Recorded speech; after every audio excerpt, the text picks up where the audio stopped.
तव कथामृतं तप्तजीवनं कैर्वीरितं कल्मषापहं श्रवणमंगलं श्रीमदाततं भुवि गिनन्ति ये भूरिदा जना।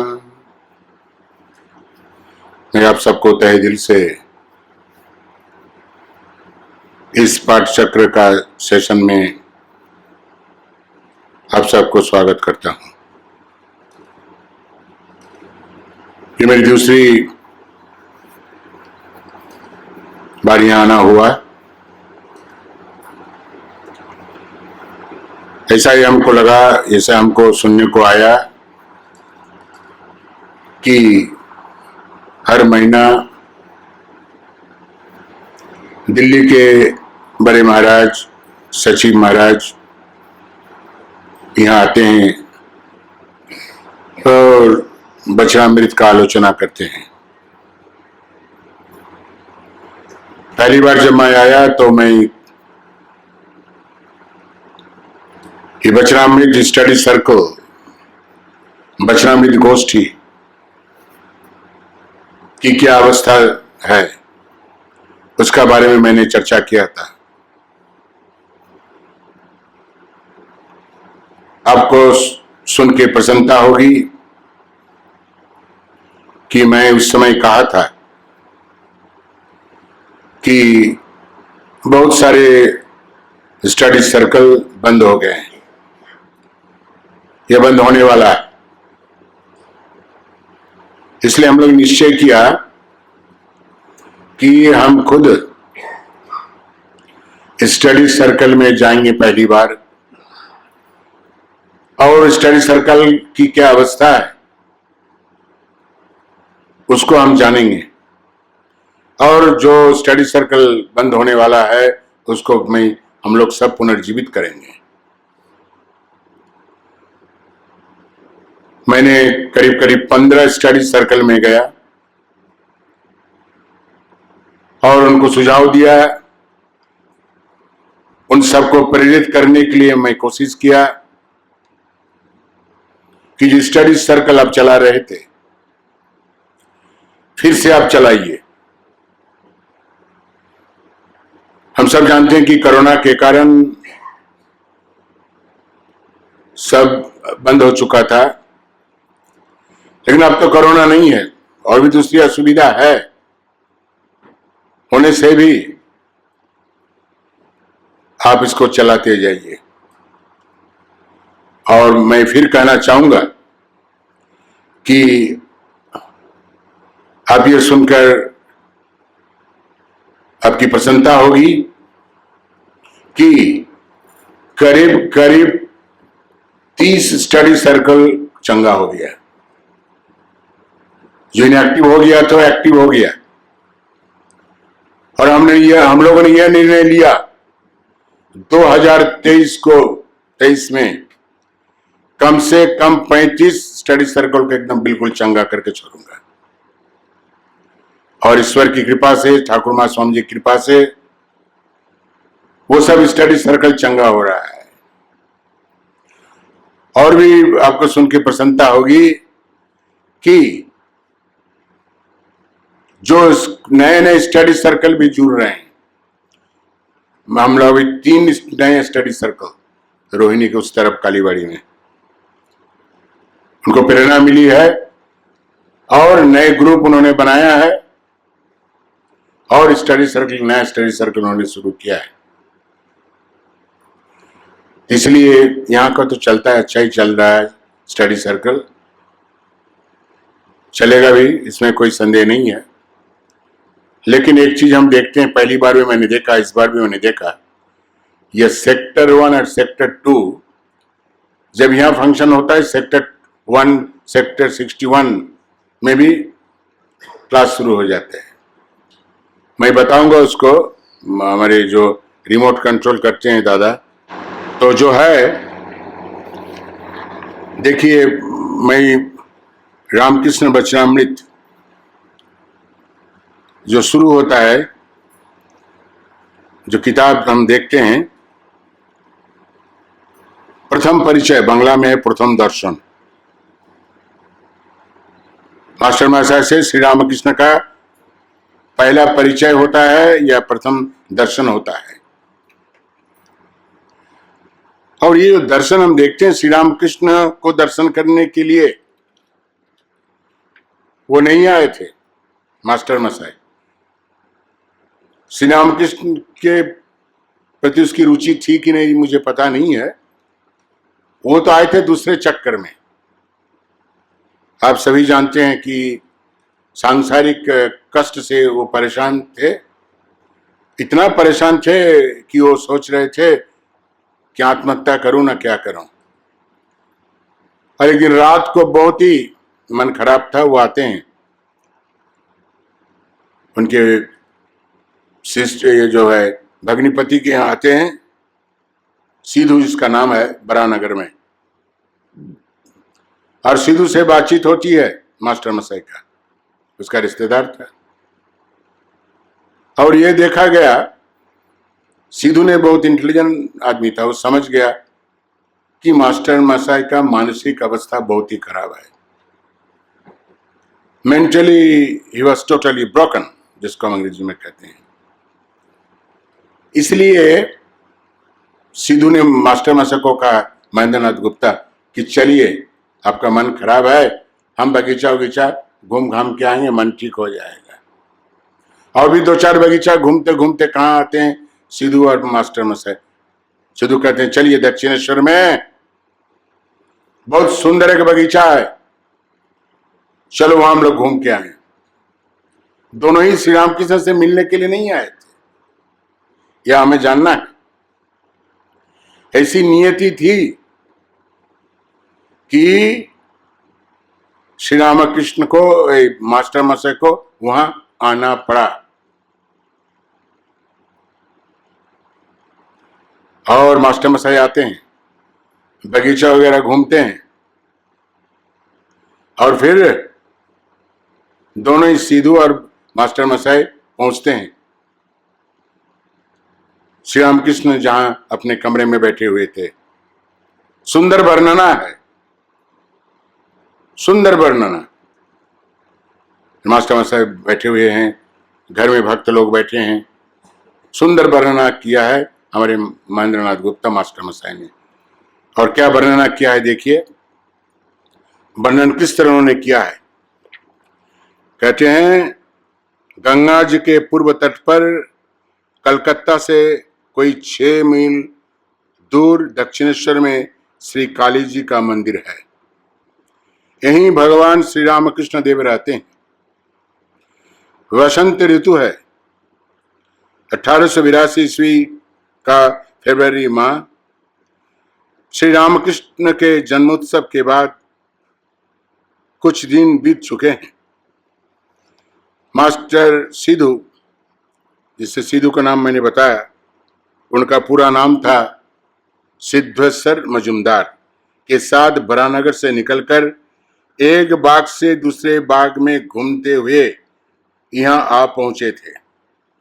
रविवार का दिन था, छुट्टी थी, इसलिए घूमने निकले थे। थोड़ी देर पहले श्री प्रसन्न बनर्जी के बाग में घूम रहे थे। उस समय सीधू ने कहा, गंगा जी के किनारे एक सुंदर बगीचा है, देखने चलिएगा। वहां एक परमहंस रहा करते हैं। बगीचे में सामने वाले फाटक से प्रवेश कर मास्टर मसाई और सीधू सीधे श्री रामकृष्ण के कमरे में आए। जब हम पढ़ते हैं तो लगता है कि हम दक्षिणेश्वर पहुंच गए हैं। कितने सुंदर ढंग से ये मास्टर मसाई ने इसका वर्णन किया। संध्या का समय था।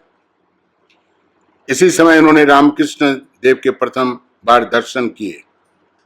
उन्होंने देखा कमरा लोगों से भरा हुआ है, सब लोग चुपचाप बैठे हैं, उनके वचनामृत का पान कर रहे हैं। श्री रामकृष्ण तख्त पर पूर्व की ओर मुंह किए बैठे हुए प्रसन्न बदन हो ईश्वरीय चर्चा कर रहे थे। भक्तगण फर्श पर बैठे हुए हैं। मास्टर आश्चर्यमुग्ध होकर देखने लगे। उन्हें ऐसा प्रतीत हुआ मानो साक्षात सुखदेव भगवत प्रसंग कर रहे हैं तथा उस स्थान पर सभी तीर्थों का समागम हुआ है, अथवा मानो श्री चैतन्य देव पूरी धाम में रामानंद स्वरूप आदि भक्तों के साथ बैठकर भगवान का नाम गुणगान कर रहे हैं। मास्टर मशाई को ऐसा प्रतीत हुआ कि सुखदेव भागवत का पाठ कर रहे हैं, देव देवी और सब लोग, राजा परीक्षित वो भागवत की कथा सुन रहे हैं। ऐसा एक माहौल, पवित्र माहौल हम देखते हैं दक्षिणेश्वर में भी। और ये भागवत की कथा, ये सुखदेव की कथा, सुखदेव बहुत बड़े ज्ञानी थे, आप पढ़े होंगे, जानते होंगे, बहुत बड़े ज्ञानी थे और वो व्यासदेव के पुत्र थे। उसका जन्म वृत्तांत बहुत ही रोचक है, इंटरेस्टिंग है। मैं उसमें नहीं जाऊंगा, समय लगेगा, आप पढ़ लेना। अभी तो सभी ये गूगल में इसमें आ गया है। जो भी ये बहुत बड़ा ज्ञानी थे और बचपन से ही उनके अंदर, उनके भीतर वैराग्य का भाव था और बचपन में ही उन्होंने सब शास्त्र का उन्होंने पठन पाठन किया और वो बहुत बड़ा ज्ञानी बन गए। घटना इस प्रकार है, भागवत की रचना किसने की? कौन किया? व्यासदेव। महा ऋषि मुनि व्यासदेव ने भागवत की रचना की। भागवत एक पुराण है, जो हमारा 18 पुराण है उसमें एक पुराण है। भागवत एक पुराण है। इस प्रकार घटना इस प्रकार है कि राजा परीक्षित बहुत बड़ा राजा थे। उन्होंने शिकार करने के लिए जंगल में गया और शिकार करने के बाद वो बहुत ही टायर्ड हो गए और उनको बहुत भूख लगा, प्यास भी लगा। वो दूर से उन्होंने देखा एक मुनि का आश्रम, और मुनि का आश्रम में जाता है कुछ खाने के लिए या पानी पीने के लिए। जाके राजा परीक्षित क्या देखते हैं कि बिल्कुल मुनि ने ध्यानस्थ होकर ध्यान में बिल्कुल डूबे हुए। उन्होंने जाके कहा परीक्षित ने उस मुनि को कि मैं भूखा हूं, मैं प्यासा हूं, आप कुछ खिलाइए, आप कुछ मुझे पानी दीजिए। लेकिन मुनि इसी मेडिटेशन में बिल्कुल तल्लीन थे। उन्होंने उनका बात सुनाई नहीं दी और राजा परीक्षित क्रोधित हो जाते थे। अहंकार तो राजा में होता ही है। अरे मैं राजा परीक्षित हूं, तुम्हारे पास आया हूं पानी के लिए, कुछ भोजन के लिए, तुम ऐसे ही कर रहे हो। बहुत क्रोधित हो गए और बगल में एक मरा हुआ सांप पड़ा हुआ था। वो सांप को उठा के राजा परीक्षित ने उस ऋषि के गले में लगा, मुनि के गले में लगा, लपेट दिया। उसके बाद आता है उसका लड़का, मुनि का लड़का, और देखता है कि पिताजी के गले में मरा हुआ सांप कोई लपेट के चला गया है। उनको पता चल गया कि राजा परीक्षित आए थे और क्रोधित होकर पिताजी के गले में एक सांप लटका के चले गए। तो मुनि का पुत्र बहुत ही क्रोधित हो गया और श्राप दिया। क्या श्राप दिया? 7 दिन के अंदर तक्षक सांप के दंशन से राजा परीक्षित की मृत्यु होगी। राजा परीक्षित सुनके तो अचंबा हो गए। और मुनि ने क्षमा मांगने के लिए राजा परीक्षित के पास गया, लेकिन कोई उपाय नहीं। उस समय के जो ऋषि मुनि होते थे, उनके मुंह से कोई बात निकल गई तो ये होना ही है, होना ही है। उसमें इतना तेज था, उतनी शक्ति थी कि जब मुंह से जो कोई बात निकल जाता तो वो सत्य हो जाता था और वापस लेने का कोई उपाय नहीं। उन्होंने एक बात कही, मुनि ने, जिसके गले में सांप लपेट दिया था। उन्होंने कहा कि एक काम कीजिए, आप भगवान कृष्ण हरि विष्णु का नाम लीजिए, उनका ही नाम लीजिए। तो राजा परीक्षित ने सोचा कि हमें तो मरना ही है, 7 दिन समय है, तो क्यों नहीं हम 7 दिन तक ये जो भागवत की जो कथा है, भागवत की कथा तो भगवान कृष्ण हरि, उनका ही सब कथा है और उनका ही सब कथा है।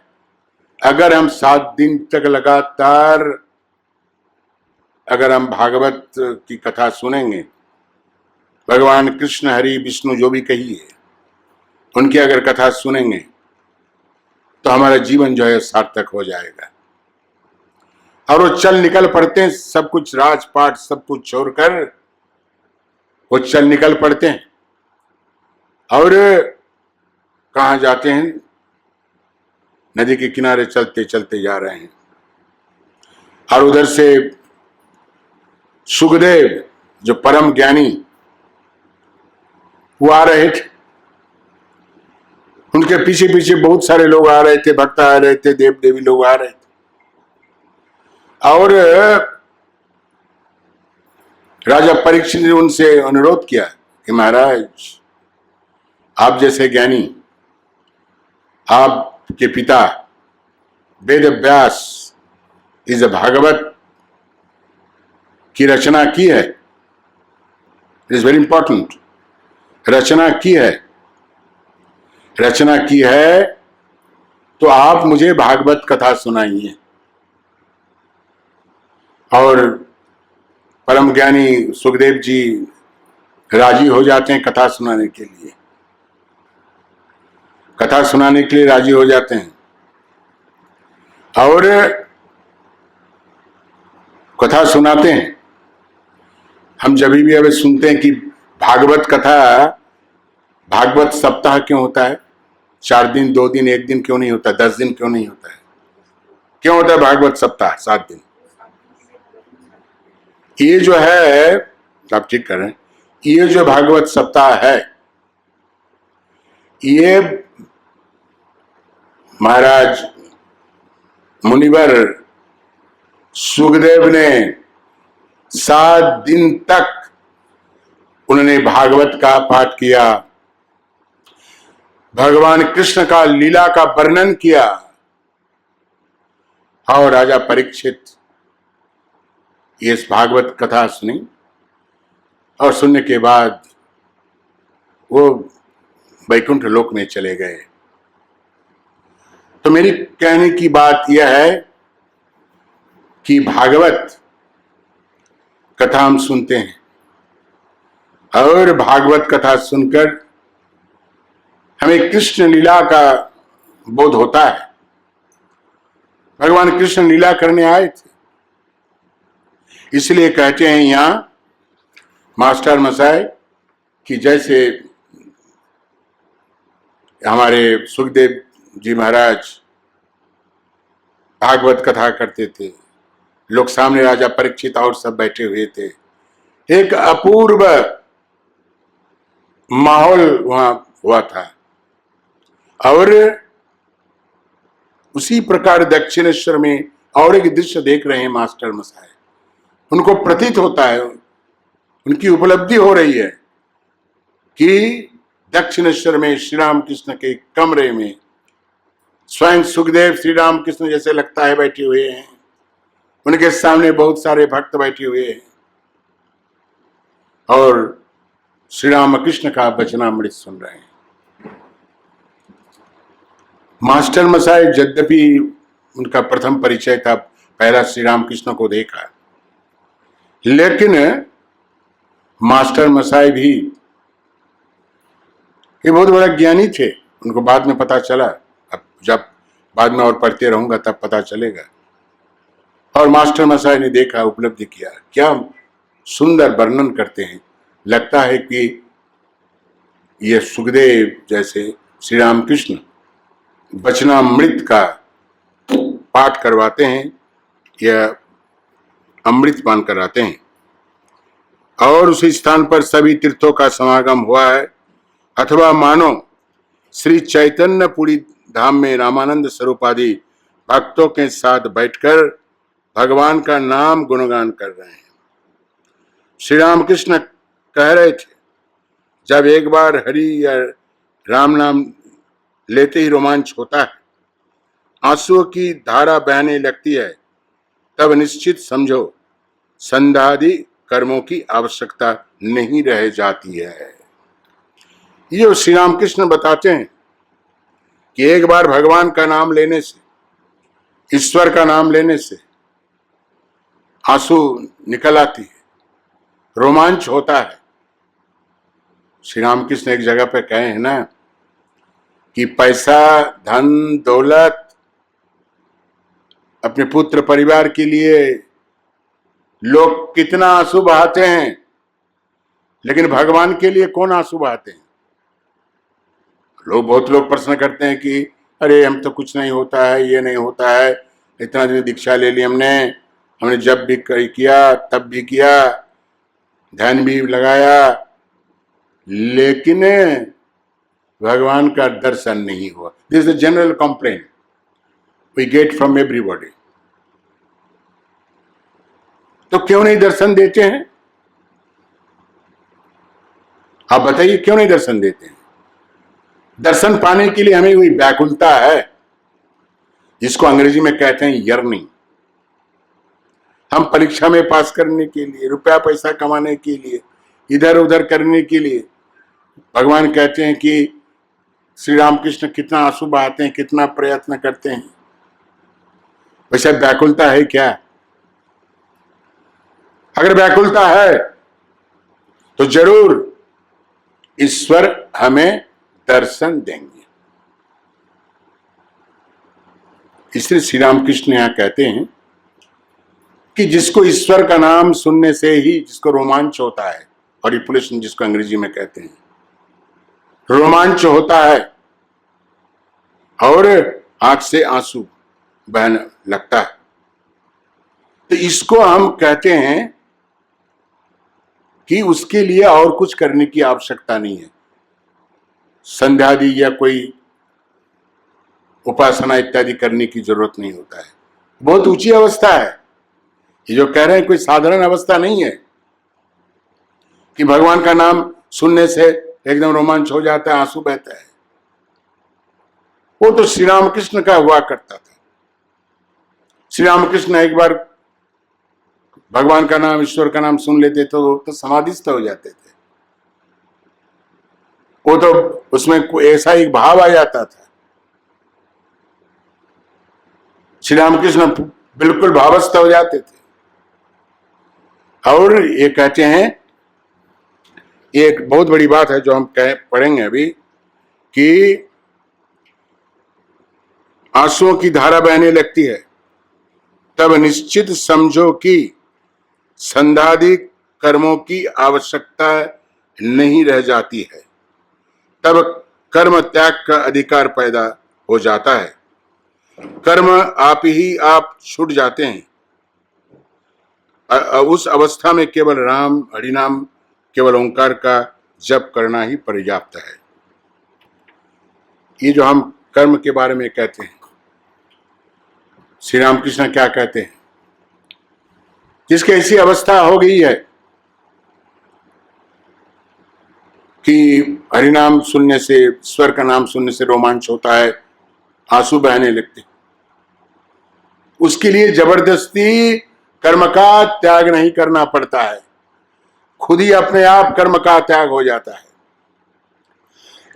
खुद ही अपने आप कर्म का त्याग हो जाता है। अभी हम कर्म को त्याग नहीं कर सकते हैं। जिस स्थिति में हम सब हैं, कर्म के बिना हम रह नहीं सकते, एक भी आदमी रह नहीं सकते। भगवत गीता में कहा गया है कि कर्म के बिना कोई भी रह नहीं सकता है। आप बैठ के सुन रहे, ये भी कर्म है। मैं प्रवचन दे रहा हूं, ये भी कर्म है। आप सांस ले रहे हैं, ये भी कर्म है। आप खाना खा रहे हैं, ये भी कर्म है। इसलिए भगवान कृष्ण गीता में कहते हैं, एक क्षण भी आप कर्म के बिना नहीं रह सकते। लेकिन जिस स्थिति के बारे में भगवान कृष्ण, श्री राम कृष्ण कहते हैं, बहुत बड़ी ऊंची अवस्था है, वो किसी को होता है। अगर उसी अवस्था में कोई चले जाए तो कर्म का त्याग अपने आप हो जाता है। आप वचनामृत सभी पढ़े हैं, बहुत बार पढ़ चुके हैं, याद हो गया होगा आपको सब। इसी मामले में भगवान श्री रामकृष्ण क्या कहते हैं, जब किसी को चोट लगता है, घाव हो जाता है, घाव भरने लगता है, उस जगह काला हो जाता है, ममड़ी हो जाता है। लेकिन जब सूख जाता है तो ममड़ी अपने आप गिर जाता है, और उसका पहले अगर आप उसको ताना खींची करेंगे तो क्या होगा? खून बहने लगेगा। उसी प्रकार कर्म का त्याग होगा जब उस अवस्था में आप जाएंगे। अगर उस अवस्था में नहीं जाकर हमारी जैसी अवस्था में आप कर्म का त्याग करेंगे तो दिमाग गड़बड़ हो जाएगा। दिमाग गड़बड़ हो जाए। कर्म कीजिए, लेकिन जो बार बार भगवत गीता में कहा गया है, आपको हमें सभी को कर्म करना है। और ये भी जानिए, कर्म बंधन का कारण होता है। जो भी कर्म आप करिए, शुभ कर्म कीजिए, अशुभ कर्म कीजिए, दोनों ही बंधन का कारण होता है।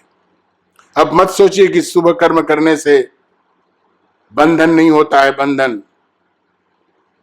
और उदाहरण देते हैं भगवान कृष्ण, भैया श्री राम कृष्ण कहते हैं, पढ़िए वचनामृत में, लोहे का जंजीर भी जंजीर है, सोने का जंजीर भी जंजीर है।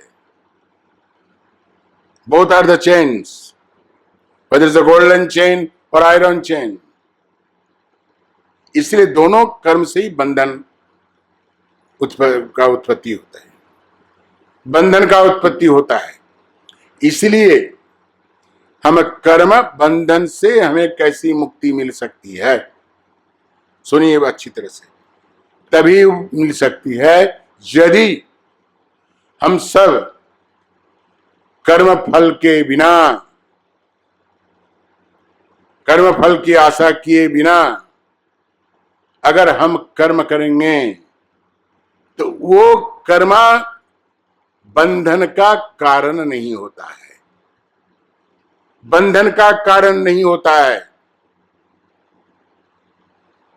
अगर जिसको हम कहते हैं, हमारे शास्त्र में भी कहा गया है कि निष्काम कर्म करिए, बिना कोई कामना से काम कीजिए, तो क्या होता है? तो फिर वो बंधन का कारण नहीं बनता है और हमें मुक्ति मिलती है। किस चीज से मुक्ति मिलती है? किस चीज से मुक्ति मिलती है बताइए? निष्काम कर्म कीजिए, कोई अच्छा काम कीजिए, तो फिर हम जितना साधना करते हैं, कर्मयोगी बोलो, ज्ञान योग, राजयोग, भक्ति योग, जो भी हम इतना साधना करते हैं, किस लिए हम साधना करते हैं? Why we do spiritual practice. ज्यादा हो कम हो, ये जन्म और मृत्यु का जो चक्र है उसके परे हमें जाना है। यही मुक्ति, इसी को हम कहते हैं लिबरेशन। इसी को हम कहते हैं लिबरेशन, मुक्ति। जन्म मृत्यु के परे हमें जाना है। ऐसा तो कोई भी मरना नहीं चाहता है। रविन्द्रनाथ टैगोर कहते हैं, क्या कहते हैं बांग्ला, ये भवने हमें की क्या है रविन्द्रनाथ टैगोर की, बताओ क्या है? हाँ, हमें मुड़ीते चाहे नहीं सुंदर भुवन। कोई मरना नहीं चाहता है, कोई भी मरना नहीं चाहता है। सब कह रहे हैं कि हम जीते रहेंगे, जितने भी 1000 साल अगर होगा तो भी हम जिएंगे। लेकिन जीना भी एक बहुत समय दुख का कारण होता है, दुख का कारण होता है। हम सभी समाज में जीते हैं, कितना दुख कष्ट होता है। और फिर जन्मेंगे, फिर मरेंगे, फिर जन्मेंगे, ऐसा चलता रहेगा। इसलिए इसके बाहर हम कैसे जा सकते हैं? इसलिए हम आध्यात्मिक साधना करते हैं, we do spiritual practices to get rid of this worth cycle of birth and death.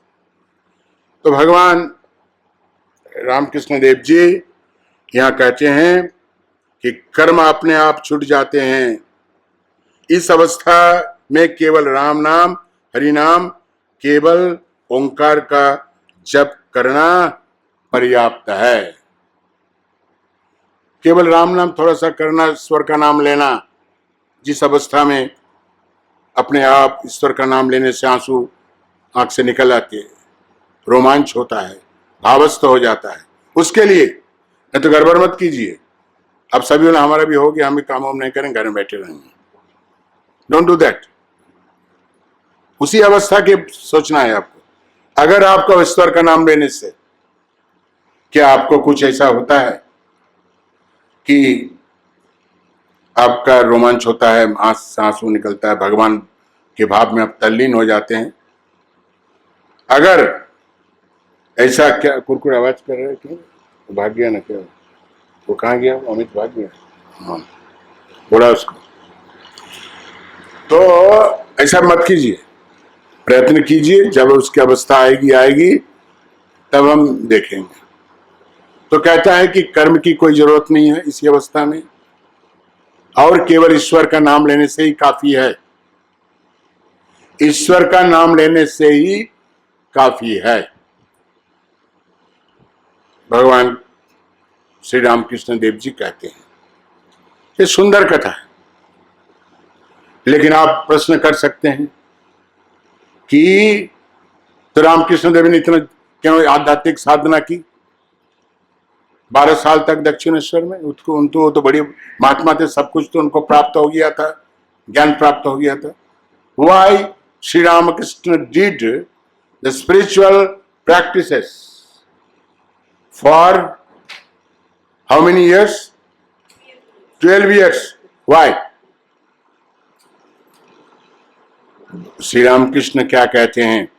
वचनामृत में है लिखा हुआ बहुत बार कि लोक शिक्षा के लिए, भक्तों को शिक्षा देने के लिए, नहीं तो वो अगर खुद नहीं करेंगे तो भक्त लोग जो आते थे वो थोड़ी करेंगे। इसलिए श्री रामकृष्ण लोक शिक्षा के लिए, this is the word he has used, लोक शिक्षा के लिए वो आध्यात्मिक साधना करते थे। एक बार घटना इस प्रकार है, तोतापुरी जी आप जानते हैं, दक्षिणेश्वर में आए थे साधना करने के लिए, और श्री रामकृष्ण देव जी को अद्वैत भाव का शिक्षा देने के लिए he initiated Sri Ramakrishna into the highest philosophy, that is Advaita. उसे ज्ञान, अद्वैत ज्ञान देने के लिए वो वहां आए थे। कौन? तोतापुरी जी दक्षिणेश्वर में। क्या देखते हैं श्री रामकृष्ण? देखिए, देखते हैं तोतापुरी जी रोज सुबह शाम बैठते हैं, ध्यान लगाते हैं। Is very important. ध्यान लगाते हैं तो श्री रामकृष्ण पूछते हैं, अरे आप तो समाधिवान पुरुष हैं, आपको तो सब ज्ञान प्राप्त हो गया, आप क्यों सुबह शाम बैठते हैं? आपको तो आध्यात्मिक साधना की कोई आवश्यकता नहीं है। क्या कहते हैं सुनिए, अच्छी तरह से जानने की कोशिश कीजिए। क्या कहते हैं वो जो हमारे, क्या नाम, वो तोतापुरी जी क्या कहते हैं? तोतापुरी जी के पास क्या दो चीज रहता था, वो तो कुछ कपड़ा वपड़ा पहनते नहीं थे, एक लोटा, एक कंबल। श्री रामकृष्ण कहते थे नैंगटा, बंगला में वो तो दिगंबर रहते थे तोतापुरी जी। दो चीज उनके पास, लोटा और कंबल। क्यों? जो साधु हम संत जो घूमते फिरते रहते हैं, उनकी पानी पीने की आवश्यकता होती है। कहीं भी पानी मिला, लोटा में लिया, पी लिया। और सोने के लिए ऐसा कोई चारपाई और ये वो सब ऐसी फैसी कुछ नहीं। वो तो पेड़ के तले सो जाते थे कंबल बिछा के। यही हमारी परंपरा है, संतों की परंपरा है। परिवर्तन हुआ है तो वो जो हमारे कौन, वो तोतापुरी जी कहते हैं, देख देख ये लोटा देख रहा है, श्री रामकृष्ण को कहता है, देख ये लोटा है, पीतल का लोटा है। ये पीतल का लोटा कितना चमक रहा है, देख। इस पीतल का लोटा को अगर हम नहीं मांजेंगे, साफ नहीं करेंगे, तो क्या होगा? लोटा में दाग पड़ जाएगा। स्टेंट दाग पड़ेगा कि नहीं? इसलिए तुम, अगर हम तो वस्तु प्राप्त हो गया है, लोटा ठीक है, लेकिन अगर हम साधना नहीं करेंगे, सुबह शाम जो करना है, तब लोटा में जैसा दाग पड़ जाता है, मेरा मन में भी दाग पड़ जाएगा। इसलिए लोटा में दाग नहीं पड़ना है, तो उसको हम क्या करते हैं? मांजते हैं, लोटा को साफ करते हैं। इसलिए एक तो लोक शिक्षा के लिए वो साधना करते हैं। लिखा है वचनामृत, देखिए कि नारद आदि, शंकराचार्य, ये सब लोक शिक्षा के लिए आते थे, लोक शिक्षा के लिए आए थे। उनकी कोई आवश्यकता नहीं थी साधना करने की। और एक जो तोतापुरी ने उस समय कहा, बहुत ही बड़ी बात उन्होंने कही कि जितने भी बड़ी ज्ञानी क्यों ना हो, उसको भी बीच बीच में सुबह शाम भी थोड़ा ईश्वर का नाम या ध्यान करना चाहिए, नहीं तो लोटा के तरह तुम्हारे मन में भी दाग पड़ जाएगा। देखिए बहुत बड़ी बात है, बहुत बड़ी बात है। इसलिए हमें ज्ञान प्राप्त होने के बाद भी वो हमें साधना करने की आवश्यकता है। और क्या कहता है कि हरिनाम या केवल ओंकार का जप करना ही पर्याप्त है, ज्यादा कुछ करने की आवश्यकता नहीं है। जैसे इन्होंने कहा तोतापुरी जी ने कि बीज साधना तो थोड़ी बहुत करना है, बैठना है, ध्यान करना है। हरिनाम या केवल ओंकार का जप करना ही पर्याप्त है। आपने फिर कहा, उन्होंने कहा श्री रामकृष्ण, संध्या वंदन का लय गायत्री में होता है और गायत्री का ओंकार में। ये क्या, इसका मतलब क्या है? अच्छा, ये कहते हैं, सुनिए, अच्छा, संध्या वंदन का लय गायत्री में होता है और गायत्री का ओंकार में होता है। बताइए इसका क्या है? ये इसका मतलब क्या है? संध्या वंदनादि, हाँ, ये जो ओंकार, प्रणव ध्वनि, ओम, जितने भी शब्द हैं, जो भी बातें करते हैं, जो ध्वनि है, सबका उत्पत्ति स्थल क्या है? ओंकार। प्रणव ओंकार है, उससे सब ध्वनि आवाज निकली है।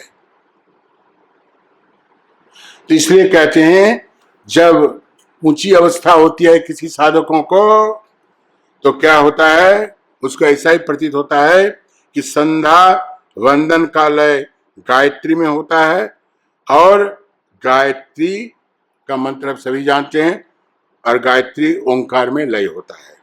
अर्थात जो ओरिजिन, ये संध्या वंदना कीर्तन, ये सब का ओरिजिन कहां से? ध्वनि, शब्द, भजन, कीर्तन कहां से? वो एक ही है। वो क्या है? ओम। ये साइंटिफिक है, मत सोचिए कोई ऐसा है, साइंटिफिक है, सब कुछ ध्वनि। ओम ओंकार से निकला हुआ है सब कुछ। इसलिए जैसे उन्होंने कहा कि स्टेज होता है कि ये सब संध्या वंदना आदि कीर्तन भजन गायत्री में लय होता है, और गायत्री भी ओंकार में लय हो जाता है। बहुत बड़ी बात है, ये समझने की बात है। इसलिए हम इतना ही तक समझे ठीक रहेगा। और भगवान श्री रामकृष्ण देव जी क्या कहते हैं कि मास्टर विस्मित होकर देखते हुए सोचने लगे, वाह कैसा सुंदर स्थान है, कितने अच्छे महात्मा हैं, कैसी सुंदर वाणी है, यहां से हिलने तक की इच्छा नहीं होती है। थोड़ी देर बाद उन्होंने मन में विचार किया, एक बार देख आऊं कहां आया हूं, फिर यहां आकर बैठूंगा। मास्टर सिद्धू के साथ कमरे के बाहर निकले। ठीक उस समय आरती की मधुर ध्वनि आरंभ हुई। एक साथ घंटे, घड़ियाल, झांझ, मृदंग आदि बज उठे।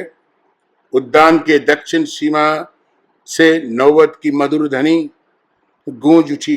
कितना सुंदर वर्णन करते, सो विविड। लगता है कि हम सब कहां चले गए, दक्षिणेश्वर के में चले गए। ने मन तो दक्षिणेश्वर में गया कि इधर उधर गया है। एनीवे, अच्छा भागीरथी के, अच्छा वो धनी मानो भागीरथी के वृक्ष पर संचार करती हुई कहीं दूर जाकर विलीन होने लगी। वसंत समीर पुष्पों की सुगंध लिए मंद मंद बह रहा था। चारों ओर ज्योत्सना छा गई थी। प्रकृति में सर्वत्र मानो देवताओं की आरती का आयोजन हो रहा था। 12 शिव मंदिर, राधाकांत मंदिर और श्री भवतारिणी के मंदिर में आरती देखकर मास्टर को अत्यंत प्रसन्नता हुई। सिद्धू ने बताया, ये रासमणि का देवस्थान है, यहाँ देवताओं की नित्य पूजा सेवा होती है। रोज कई लोग आते हैं, कई साधु संत ब्राह्मण भिखारी यहाँ प्रसाद पाते हैं। भवतारिणी के मंदिर से निकलकर दोनों बातचीत करते पक्के विस्तीर्ण आंगन पर से चलते हुए पुनः श्री रामकृष्ण के कमरे में आ पहुंचे। उन्होंने देखा कमरे में दरवाजा अब भिड़ा लिया गया है। कमरे के भीतर अभी धूप दिखाया गया है। मास्टर अंग्रेजी पढ़े लिखे आदमी हैं, सहसा घर में घुस नहीं सकते हैं। द्वार पर वृंदा कहारिन खड़ी थी। मास्टर ने पूछा, साधु महाराज क्या इस समय कमरे के भीतर हैं? उसने कहा, हाँ वे भीतर हैं। मास्टर ये मास्टर ये यहाँ कब से हैं? वृंदा, ये बहुत दिन से हैं। मास्टर, अच्छा तो पुस्तक खूब पढ़ते होंगे? वृंदा, पुस्तकें? उनके मुंह में सब कुछ है। बंगला में अगर पढ़ने से बहुत मजा आता है कि बाबा सब मुख है। मास्टर हाल ही में पढ़ाई लिखाई पूरी कर आए थे, रामकृष्ण पुस्तक नहीं पढ़ते हैं, यह सुनकर आश्चर्य हुआ। ये बहुत बड़ी बात है। वो जैसे उनकी धारणा थी, बहुत लोगों की धारणा है कि जो संत होंगे, साधु संत होंगे, जटा जूट लगाएंगे, भस्म लगाएंगे, चिमटा लेंगे, ये करेंगे वो करेंगे। ये तो कुछ भी नहीं है। सब कपड़ा पहना हुआ है, सब कुछ पहना हुआ है। और जो साधु संत होते हैं उनका धारणा थी, अभी भी बहुत लोग का धारणा है कि बहुत किताब शास्त्र वगैरह पढ़ते होंगे। इसलिए वृंदे जी से पूछ रहे हैं, अच्छा वो बहुत पढ़ाई लिखाई करते हैं ना? अरे वृंदे कहते हैं, क्या पढ़ाई लिखाई, सब बाबा के मुंह पे है, बाबा सब मुख है। वो किताब नहीं पढ़ते हैं। किताब पढ़ने की आवश्यकता नहीं है।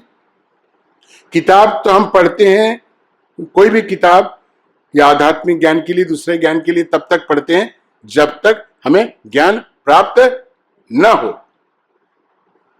श्री रामकृष्ण का तो आध्यात्मिक ज्ञान प्राप्त हो चुका था, उनकी पढ़ने की आवश्यकता नहीं है। सब कुछ बाबार मुख है, सब कुछ उसके मुंह में, सब कुछ। लोग आते थे तो बोलते जाते थे, बोलते जाते थे। इसलिए कहते हैं, बांग्ला में बहुत सुंदर सुंदर बातें हैं। कहते हैं मां जानो रास ठेले दिच्छे, पढ़िए बांग्ला में। Actually to be very frank,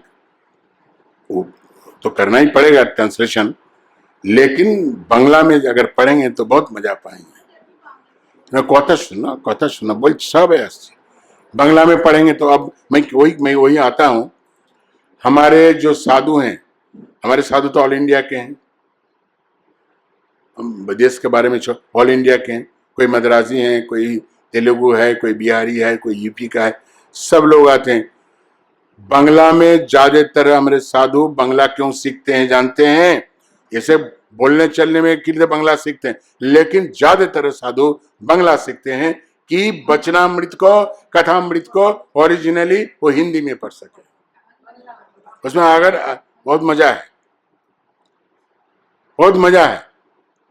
तो इसलिए श्री रामकृष्ण कहते हैं, अपनी भाषा में कहते हैं, ग्राम्य भाषा में कहते हैं, कितना सुंदर ढंग से कहते हैं। इसलिए श्री रामकृष्ण को पढ़ने की आवश्यकता नहीं है, वो तो ज्ञान प्राप्त कर चुके हैं। वो तो आध्यात्मिक ज्ञान की चूड़ामणि, इसलिए वो तो जानते नहीं थे। क्या नाम वृंद है, वो कहते हैं बाबा किताब तक कुछ नहीं पढ़ते हैं, जो कुछ भी है बाबा के अंदर है, मुंह पे है। बाबा सब मुख है, सब बैठते थे। और जो मैंने कहा, श्री रामकृष्ण कहते जखन कथा बोली मने है जानो माँ रास ठेले दिच्छे। अंदर से कोई निकाल रहा है, अंदर से कोई निकाल रहा है बातें। बैठते हैं बस, अंदर से अपने आप बात निकल के आती है। सब बांग्ला में कहते हैं माँ रास ठेले दिच्छे। देखो, हिंदी में कहने की भी जरूरत है, क्योंकि हिंदी राष्ट्रभाषा है, और इसलिए तो वचनामृत का ट्रांसलेशन किया गया 17 लैंग्वेज में, 17 लैंग्वेज में वचनामृत का ट्रांसलेशन हुआ है। कि सबके लिए तो बांग्ला में समझना मुश्किल है। हमको ज्यादा अच्छा लगता है कि हम बंगाली हैं, जो भी हो, लेकिन हिंदी में भी इसका व्याख्यान होना चाहिए। यद्यपि यहाँ कोई भी है नहीं, दो एक छोड़ के, तो भी आप ऐसा करें, बोलेंगे, आप बोल दिया कि बांग्ला में बोलो, फिर मुश्किल हो जाएगा। बहुत दिनों से यहाँ हिंदी में प्रवचन हो रहे हैं, और आप सब तो बंगाली के नाम मात्र हैं। इतने अच्छा आप हिंदी बोलते हैं, जितने भी यहाँ बंगाल के हैं, यहाँ रहते हैं, बहुत अच्छी हिंदी बोलते हैं आप, बहुत अच्छी हिंदी।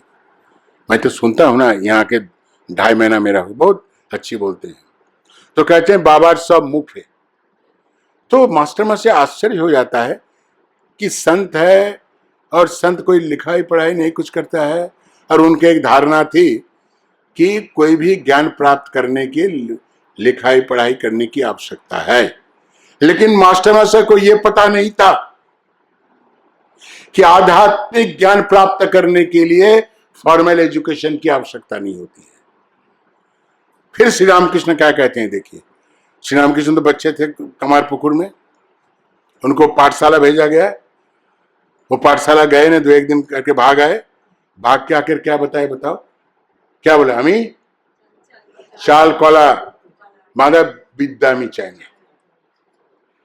चावल केला बांध के जो विद्या है, वो हम नहीं चाहते हैं, वो हम नहीं करूंगा। तो क्या श्री रामकृष्ण की आध्यात्मिक अनुभूति नहीं हुई थी क्या? इसलिए आध्यात्मिक अनुभूति के लिए, स्पिरिचुअल नॉलेज के लिए, कोई भी फॉर्मल एजुकेशन जो हम कहते हैं, मुंडन नॉलेज जिसको हम अंग्रेजी में कहते हैं, उसकी आवश्यकता नहीं होती है, उसकी आवश्यकता नहीं होती है। और क्या आवश्यकता होती है आध्यात्मिक ज्ञान प्राप्त करने के लिए? सच आध्यात्मिक ज्ञान प्राप्त करने की क्या आवश्यकता होती है? आवश्यकता होती है मन को पवित्र करने के लिए। जिसका मन पवित्र है, जिसका मन में कोई खोट नहीं है,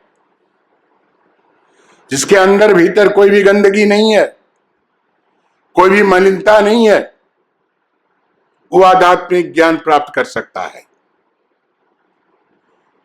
the first condition for getting spiritual knowledge, मन को साफ करना है पहले। जिसका मन साफ है, जिसका मन पवित्र है, हृदय पवित्र है, उसके हृदय और मन में आध्यात्मिक ज्ञान उभर के आता है। आध्यात्मिक ज्ञान श्री रामकृष्ण कह चुके हैं, पढ़िए वचनामृत में। शीशा में अगर धूल पड़ा रहता है तो नो रिफ्लेक्शन, अपना मुंह भी नहीं दे सकते हैं। अगर हमारे अंदर, हमारे भीतर, हमारे मन में धूल पड़ा हुआ है, दुनिया भर के कामनाएं, वासनाएं, अब ये सब कुछ भरा पड़ा हुआ है, मलिनता, तो उसमें भगवान थोड़े प्रकट होंगे, ईश्वर प्रकट नहीं हो सकते। इसलिए आध्यात्मिक ज्ञान के लिए कोई भी ये सब फॉर्मल एजुकेशन की, लाटू महाराज का नाम सुने, जिसको स्वामी जी कह गए is a miracle of Shri Ramakrishna. अरे वो तो नाम भी उच्चारण नहीं कर पाते हैं विवेकानंद जी का, नरेन का नाम भी उच्चारण नहीं कर, इतना अनपढ़ थे। क्या बोलते थे? लॉरेन। लेकिन देखिए वो तो आध्यात्मिक अनुभूति की शिखर में पहुंच गए थे। There is no formal education, नाम भी नहीं जानते थे, ठीक से उच्चारण कर सकते थे, कब उनका जन्म हुआ था ये भी नहीं जानते थे। देखेंगे फोटो में अभी लगता है, जब लाटू महाराज स्वामी अद्भुतानंद, वो ईयर नहीं है, खाली आखिर का है। इसका मतलब क्या है? उसका मतलब वो उसको जन्म तारीख भी, साल भी पता नहीं। सो अनपढ़ है हमारे साधारण सांसारिक पॉइंट ऑफ व्यू। इतना अनपढ़ हो कि इतने आध्यात्मिक गुरु हो सकते हैं, आध्यात्मिक ज्ञान प्राप्त कर लिया उन्होंने। इसलिए तो श्री रामकृष्ण स्वामी विवेकानंद कहते हैं जे Latu Maharaj is the miracle of Shri Ramakrishna. लेकिन ये सब तो जानते नहीं थे ना मास्टर मसाई। वो सोचते बहुत किताब पढ़ेंगे, ये करेंगे, वो करेंगे, तब तो बड़ा महात्मा बन सकते हैं। उनका वही धारणा थी, क्योंकि वो भी बहुत पढ़े लिखे थे, वो भी कॉलेज के अध्यापक थे। उन्होंने सोचा कि कॉलेज के बिना पढ़े, स्कूल में पढ़ाई लिखाई के बिना कोई भी क्या नाम ये नहीं हो सकता है। तो इसलिए मास्टर मसाई कहते हैं, वो अचंबा हो जाते हैं। देखिए कि वृंदा पुस्तकें, अरे सब उनके मुंह पे सब कुछ है। मास्टर हाल ही में पढ़ाई लिखाई पूरी कराए थे, श्री रामकृष्ण पुस्तक नहीं पढ़ते हैं। ये सुनकर उन्हें और भी आश्चर्य हुआ, आश्चर्य आते हैं। और मास्टर अब तो ये शायद संध्या करेंगे, क्या हम भीतर जा सकते हैं? एक बार खबर दे दो ना। वृंदा, तुम लोग जाते क्यों नहीं? जाओ भीतर बैठो। क्योंकि मास्टर मसाई तो अंग्रेजी स्टाइल के लोग थे, कॉलेज में पढ़ाते थे, ये थे। तो ऐसा ही लोग, हम लोग जो पढ़े लिखे होते हैं वो एटिकेट मानते हैं, वो बहुत दिखाते हैं, सर मैं कम इन, हम अंदर जाऊं कि नहीं, ये वो तो वो अंदर नहीं जाते हैं। अरे वृंदा कहते हैं सब आते हैं, जाते हैं, तुम भी जाओ अंदर में जाकर बैठ जाओ। लेकिन मास्टर हमारे हिचकाते हैं, क्या लिखा है नहीं, एटिकेट करते हैं ना, हम लोग जैसे दिखाते हैं, बहुत एटिकेट दिखाते हैं।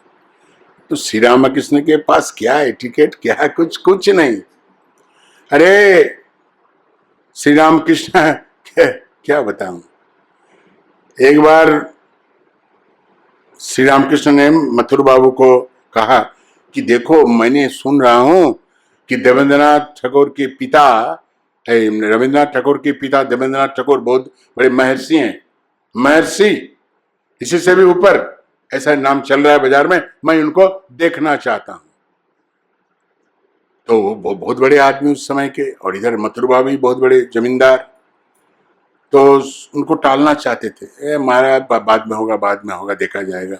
नहीं, एक बात अब जानेंगे, जब पढ़ेंगे तो समझ में आएगा कि श्री रामकृष्ण बहुत हठी थे।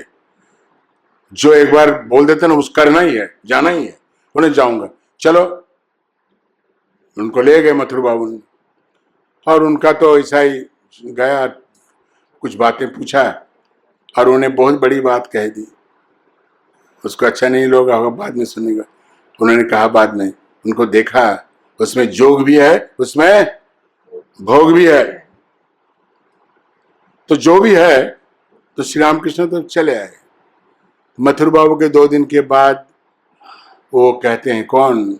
महर्षि देवेंद्रनाथ ठाकुर, ये देखो, ये सब अनपढ़ फनपढ़ आदमी को मत लाओ भाई हमारे पास।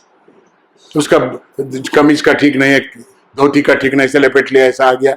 ऐसा असभ्य आदमी को, असभ्य नहीं बोला, ऐसा अनपढ़, ऐसा गंवार आदमी को हमारे पास नहीं लाना कभी भी। तो मथुर बाबू जाके उन्होंने कह दिया श्री रामकृष्ण से। श्री रामकृष्ण, अच्छा ऐसा बात कहा? देखो बाबू, बंगला में कहते बाबू, हमें बाबू साजते पारबो ना। वो क्या कह दिया कि अगर हमको वहां जाने दो और न दो, लेकिन मैं बाबू नहीं बन पाऊंगा। ऐसा फिट फाट करके लगा हुआ के बटन उटन एकदम चकाचक, वो नहीं जा पाऊंगा। अरे उसको तो कपड़े का ठीक नहीं था, मुंह संवारी जाते थे, क्या बाबू साजेंगे, क्या बाबू साजेंगे। इसलिए हम कहते हैं ना, जो श्री रामकृष्ण को उस समय के लोग समझते थे, कुछ पढ़ाई लिखा नहीं, ऐसा गंवारा है, कुछ बात ठीक नहीं, कपड़े का ठीक नहीं, रहन सहन नहीं, लेकिन कभी कभी वो बहुत बाबू साजते थे। हाँ, जब उसका मूड में रहते थे तो बाबू साजते थे, सब बटन उटन लगा। वो म्यूजियम में देखा ना, वो जो कोट है ना, तो ग्रीन कोट है, तो कोट वोट लगा के, बटन उटन लगा के, एकदम धोती बांध के, और फर्स्ट क्लास वो जो जूता पहनते थे, बर्निश क्या हुआ, चट्टी जूता, अभी भी रखा हुआ है बेलरूम में, वो पहनते थे। और वो क्या कहते, बटुआ, बटुआ मसाला रखते थे, मसाला कबाब चीनी वगैरह, या बटुआ, बटुआ है तो ठीक, सब ठीक है, तो पूरा सज धज के जाते थे। लेकिन देखो, श्री रामकृष्ण का तो हर माने क्षण क्षण में उसका जो भाव बदलता था, मूड बदलता था, कब किस मूड में रहता था। ज्यादातर तो वो मन उसका सब समय ऊपर रहता था, सब समय ऊपर रहता था। वो तो लोक शिक्षा के लिए, दुनियादारी को, दुनिया के लोग को शिक्षा देने के लिए अपना मन को नीचे खींच के लाते थे, हमारे लेवल में मन को खींच के लाते थे। मन तो सब समय उसका, जैसे योग में कहा गया ना, हमारा मन ज्यादातर कहाँ रहता है? मन का 7 स्थान है, जानते हैं क्या? बताओ, आप तो सब जानते हैं, आप तो बहुत पढ़े लिखे, बता। मन का क्या है? ऊपर से लेके सिर तक, ये यहाँ जो मन जिसका हो गया, क्या रख, किसका बोलता है? कंठ में है मन, हृदय में मन, उसके नीचे। हम लोग कुछ साधारण लोग का मन नाभि के ऊपर उठता है नहीं, नाभि के ऊपर उठता है नहीं। श्री रामकृष्ण का मन ऊपर से नीचे कहां चलता था? सहस्त्रधार से कंठ तक, उतना ही में, नीचे कभी उतरता ही नहीं था, हृदय में भी नहीं, तो यहां से लेके वहां बस। तो उसका तो मन एकदम ऊपर रहता था। इसलिए बहुत सारे लोग आते हैं, हमको पूछते हैं, यंग छोकरे जो श्री रामकृष्ण का मन यहाँ से लेके यहीं तक, हमारा मन तो सब समय नीचे चलता है, क्या करूं? मैंने कुछ करने की जरूरत है, पागलपनी मत करो। श्री रामकृष्ण थे। हाँ, तब यही बात जरूर है, मन को ऊपर उठाना है, मन को जरूर ऊपर उठाना है। मन को अगर ज्यादा ऊपर उठाएंगे तो आपके लिए भला है, आपके लिए भला है, मन को ऊपर उठाएंगे।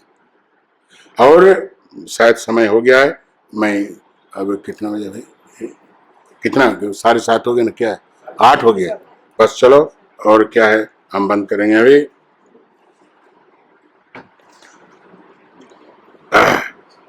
मास्टर, ये आप तो ये शायद संध्या करेंगे, क्या हम भीतर जा सकते हैं? एक बार खबर दे दो ना।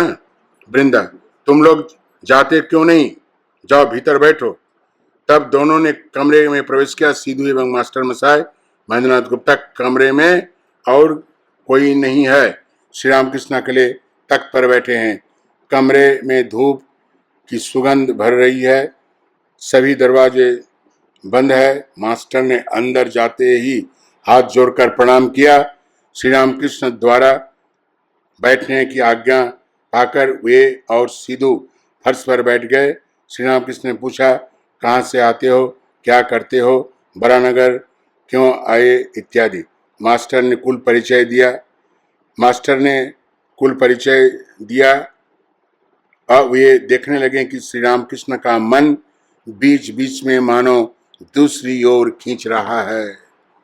तो मैंने तो पहले कह दिया कि श्री रामकृष्ण कब, किस समय, किस मूड में, किस अवस्था में रहते थे, मन की उनकी अवस्था क्या होती थी, वो देख रहे हैं। बात करते करते मास्टर में से कोई प्रतीत हुआ कि श्री रामकृष्ण का मन अंदर जिसे खींच रहा है, अर्थात his mind is becoming slowly introvert, जिसको अंग्रेजी में कहते हैं, नॉट एक्सट्रोवर्ट, इंट्रोवर्ट, मन अंदर चला गया। और इसका नाम है भाव, जिसको हम कहते हैं, देखेंगे बहुत जगह में हम कहते हैं श्री रामकृष्ण भावस्थ हो गए थे, और ये पूरा मन को अंदर कर लेते थे। गीता में कहा गया है मन कैसे अंदर जाता है। तो कछुआ जानते हैं ना, देखे हैं ना कछुआ, देखा है? तो कछुआ हाथ पैर धीरे धीरे अंदर समेट लेता है। गीता में कहा गया है जो ज्ञानी पुरुष होते हैं वो सब इंद्र का क्या टेंडेंसी होता है? कितने इंद्र हैं बताइए? कर्म इंद्र, ज्ञान इंद्र मिला के बोलो 10 एकादश इंद्रिय। तो एकादश इंद्रिय जो है, इंद्रियों की जो वृत्ति होती है वो बाहर भागने का है।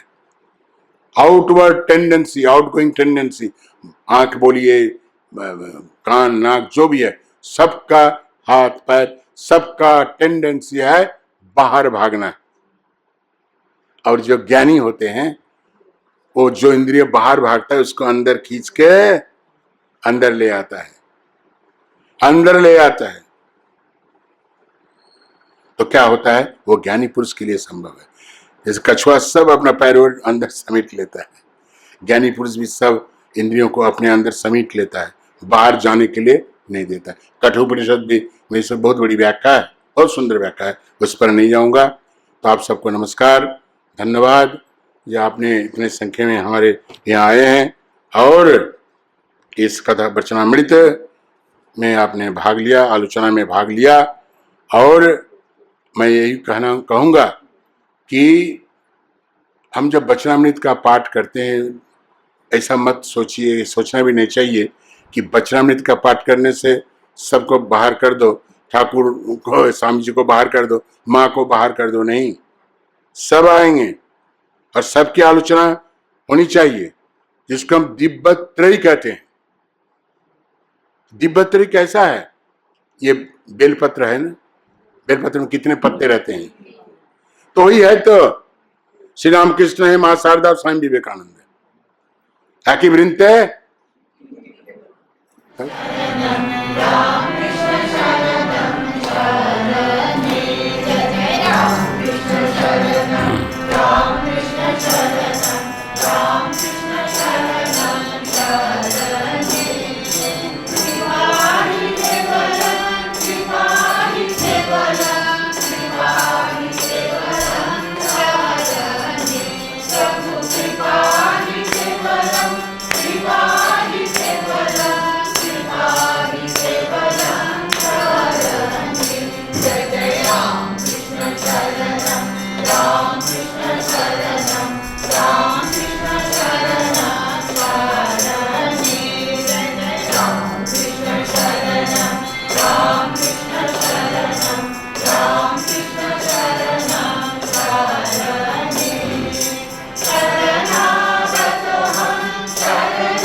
हम्म।